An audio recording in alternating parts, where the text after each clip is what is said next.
السلام عليكم ورحمة الله وبركاته، ازيكم يا شباب؟ عاملين ايه؟ يا رب تكونوا بخير وكل عام وانتم بخير بمناسبة شهر رمضان الكريم. وان شاء الله النهارده جايب لكم فيديو اسهل طريقة لعمل عجينة القطايف. مش هتاخد وقت ولا تكلفة ولا أي حاجة، هو كل تكلفتها مش هتكلف 10 جنيه معاك، هتعمل أحلى كيلو قطايف في البيت. ويلا بينا نشوف طريقة عجينة القطايف. ازيكم يا شباب من جديد؟ دلوقتي هنجيب اناء فاضي عشان نحط فيه مكونات عجينة القطايف. اللي هو ايه يا جماعة؟ هنجيب اول حاجة زي ما انتوا شايفين كده 10 جرام سكر و5 جرام ملح و5 جرام خميرة. هنروح نفضيهم في الحلة هنا كده. بنفضي الخميرة وفضينا الملح، نفضي كل المكونات بتاعتنا يا جماعة فيها كده. حطينا 10 جرام ملح، 10 جرام سكر و5 جرام ملح و5 جرام خميرة. ركزوا معاي في الجرامات يا جماعة. هنروح نازلين هنا ب 350 جرام مية. حطينا 350 جرام مية يا جماعة. هنروح نقلب كده يا جماعة لحد ما ندوب ايه الملح والسكر والخميرة في بعضيهم. بعد ما قلبناهم كده يا جماعة وخليناهم كده كلهم شبه مية واحدة مع بعضيهم، هننزل ربع جرام دقيق، ربع كيلو دقيق معاها. نفضي الربع كيلو كله. خليكم بس معانا ايه واخدين بالكم في الجرامات وفي الكميات. وهنحط عليها كيس فانيليا،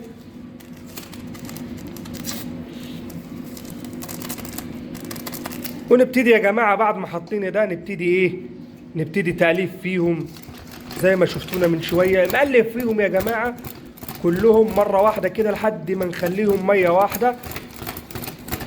وعشان خاطر ما ناخدش وقت معاكم في التصوير هنقلبهم كويس كده ونرجع نكمل الفيديو مع بعض. زي ما انتوا كده شايفين يا جماعة خدناها تقليبي بتاع 5 دقايق. لو عندك مضرب كهرباء في البيت برضو كويس، هينهي معاك المواضيع احسن من كده. بس احنا حبينا نعملها يدوي عشان خاطر ايه تشوف الطريقة ازاي واحدة واحدة معانا. شايفين يا جماعة عاملة ازاي؟ بص عاملة ازاي، كأنها تحسها بقت عاملة زي ايه الطحينة. واخدين بالكم؟ هنروح بعد كده واخدينها نصفيها. وزي ما خلصنا كده فيها تقليب يا جماعة هننزل نصفي واحدة واحدة زي ما انتوا شايفين كده. جايبين مصفى اهي، هننزل نصفيها. عشان تقول لي ليه بنصفيها؟ ممكن يكون ايه فيها عجين متراكم او عجين مخرز، فبالطريقة دي احنا ايه هنخليها معانا ايه ناعمة يا جماعة. زي ما انتوا شايفين كده بنصفيها في مصفى ونفضي فيها ونصفيها خالص ونرجع نكمل معاها كده يا جماعة. انا خلصت العجينة بتاعتي وده الجريل اللي هبدأ عليه. هنعمل ايه هنا بقى؟ انا هسوي على جريل. انت بقى عندك في البيت طاسة تيفال، طاسة ألمونيوم، هتلمعها بسنة زيت وتخليها ايه السخونية بتاعتها يعني الحرارة بتاعتها حلوة كده، انت فاهمني؟ متخليهاش لا عالية قوي ولا واطية قوي. هنلمع الجريل دلوقتي بنقطتين زيت زي ما انتوا كده شايفين يا جماعة. انا لمعتها بزيت وهروح دلوقتي اصب العجينة بتاعتي.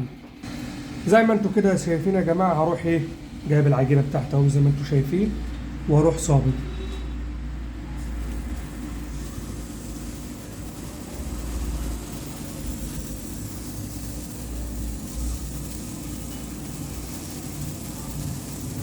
واروح انا ايه زي ما انتوا كده شايفين يا جماعة هسيبهم. انا صبت لكم 2 بس اللي هم ايه عينة. وطبعا مالكش دعوة بالمقاس اللي انا عامله، خليك في المقاس اللي انت هتعمله صغير كبير وسط على حسب المقاس اللي انت عايزه في البيت ايا كان ايه هو. هنسيبهم كده يا جماعة يستووا براحتهم. وزي ما انتوا يا جماعة شايفين طريقة سواها عاملة ازاي. بتبتدي ايه التخريم اللي على الوش ده اول ما يظهر اعرف انها ايه خلاص بتستوي. انا صبيت يا جماعة جنبها كام واحدة كده، قلت ايه نعمل كل المقاسات عشان تبقوا شايفين قدام عينيكم. بتبتدي تستوي واحدة واحدة يا جماعة زي ما انتوا شايفين اهي. وادي التانية، وادي طبعا الاحجام التانية. وطبعا زي ما قلت لكم كده، عايز تشتغل على جريل اشتغل، عايز تشتغل على صينية تيفال اشتغل، صينية ألمونيوم اشتغل، زي ما انت ايه هتشتغل براحتك اللي متوفر من عندك يعني. وزي ما انتوا كده شايفين يا جماعة، هو خلاص كده يعتبر ايه استوت. فنروح رافعينها دلوقتي من ثانية واحدة بس، انا بوريكم السوا بتاعها عامل ازاي من تحت، عامل ازاي. هنروح نطلع الكلام ده ونشوفه مع بعضنا واحدة واحدة بعيد عن النار. وزي ما انتوا كده شايفين يا جماعة، خلاص القطايف خلصت بتاعتنا ايه، وطرية في نفس الوقت، وممكن تشم ريحتها تلاقيها معاك لذيذة. هتيجي تقول لي ايه اهي بتتقفل يا جماعة اهي، لما تحشيها اي حاجة اهي اهي واحدة واحدة تلاقيها اتقفلت معاك اهي. وادي التانية برضو سواها عامل ازاي